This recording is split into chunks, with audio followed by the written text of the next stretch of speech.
All right, welcome back to The Explainer. Today, we're diving deep into the data to uncover 7 hidden red flags lurking right beneath the surface of the world's largest automaker, Toyota. Now, when you think of Toyota, you probably picture undisputed reliability, massive global scale, and just relentless continuous improvement, right? But what happens when the very foundation of that legendary reputation starts showing some pretty serious fractures?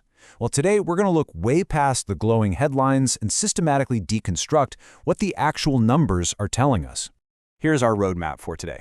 We're going to cover 1. The illusion of invincibility. 2. Tariffs and profit collapse. 3.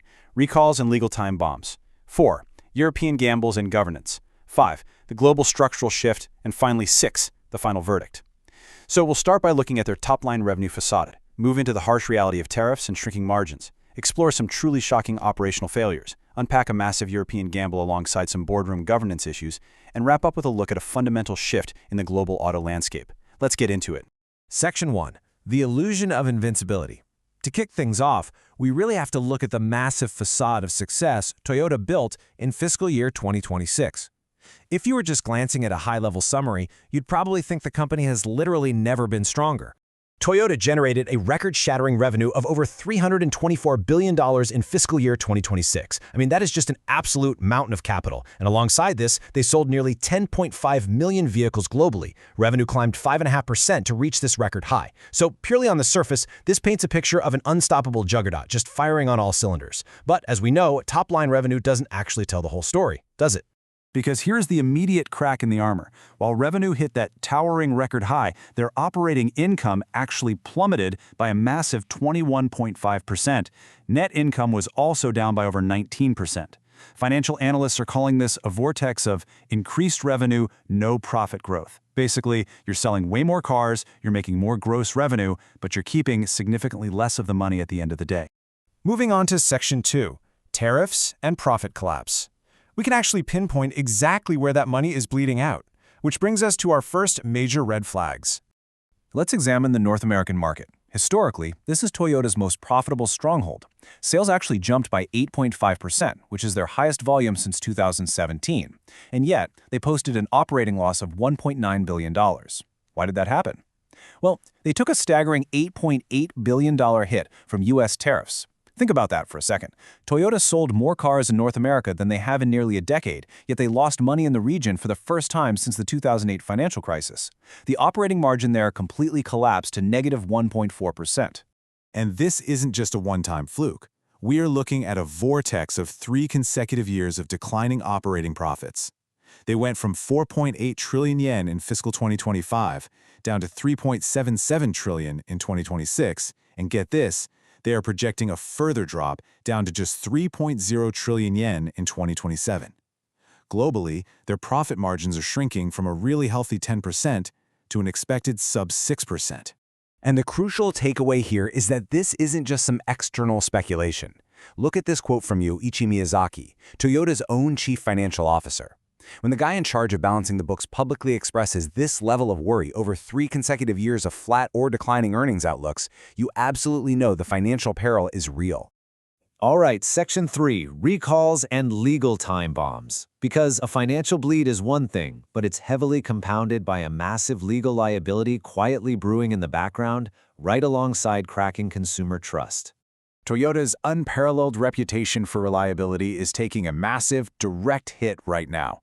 Just follow this timeline: May 2024, November 2025, and May 2026. Over 270,000 vehicles, particularly the ones housing the V35A-FTS twin-turbo V6 engine, have been recalled across 3 separate, really expansive events. We are talking about brand new vehicles here, like the 2024 Tundras, suffering from absolutely catastrophic engine failures. So what is actually causing this? It's something called swarf. Basically, it's manufacturing debris, literal metal shavings, left inside the engines during the actual production process. This debris causes the engine to knock, idle roughly, or just completely shut down while you're driving. And shockingly, Toyota isn't just automatically replacing every single engine. Instead, they're relying on drive data inspection software at the dealership to evaluate the main bearings and decide which brand new trucks actually deserve a fix. When the entire foundation of your brand is quality and reliability, this is an existential threat. Furthermore, there's a literal legal time bomb hiding in plain sight here. After the Supreme Court invalidated significant portions of a major tariff framework, the door was open for massive government refunds. Consequently, a class action lawsuit was filed against Toyota alleging they passed $9.7 billion in tariff costs directly onto U.S. consumers. The lawsuit basically argues that if Toyota gets that money back from the government, the customers who paid the artificially higher vehicle prices should get it back too. And the contrast here is pretty stark. FedEx publicly pledged to return any tariff refunds right back to their customers. Toyota, complete silence. Which brings us to Section 4, European Gambles and Governance. Building on those operational failures, there are some massive strategic gambles and boardroom issues coming to light that should honestly deeply worry any investor. The strategy in Europe is pretty staggering when you think about current emissions regulations over there. Toyota historically paid to participate in Tesla's European CO2 emissions pool to offset their own fleet numbers. But for 2026, they withdrew, betting they can actually meet the strict EU targets entirely independently. But if you look at their global sales, battery electric vehicles make up a tiny 2% of their total global pie. By walking away from that Tesla safety net with such an incredibly low EV volume, Toyota is actively risking billions in regulatory fines. Meanwhile, what's going on at the top of the company?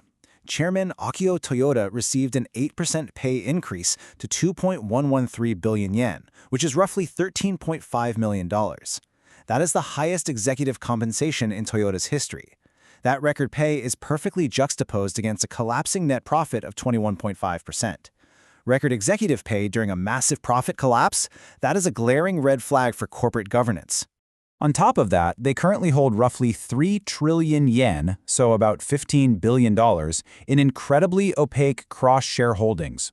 Basically, this is an interlocking ownership structure between companies like Toyota Industries, Denso, and Aisin. Global investors are heavily criticizing this setup because it actively insulates management from shareholder accountability and concentrates a ton of risk. When activist investors start calling your governance structure opaque and undervalued, that's a massive warning sign. Let's zoom out a bit for Section 5, the global structural shift. The issues we've covered so far are mostly internal, but there is a massive structural shift happening in the entire global automotive industry that directly threatens Toyota's traditional dominance.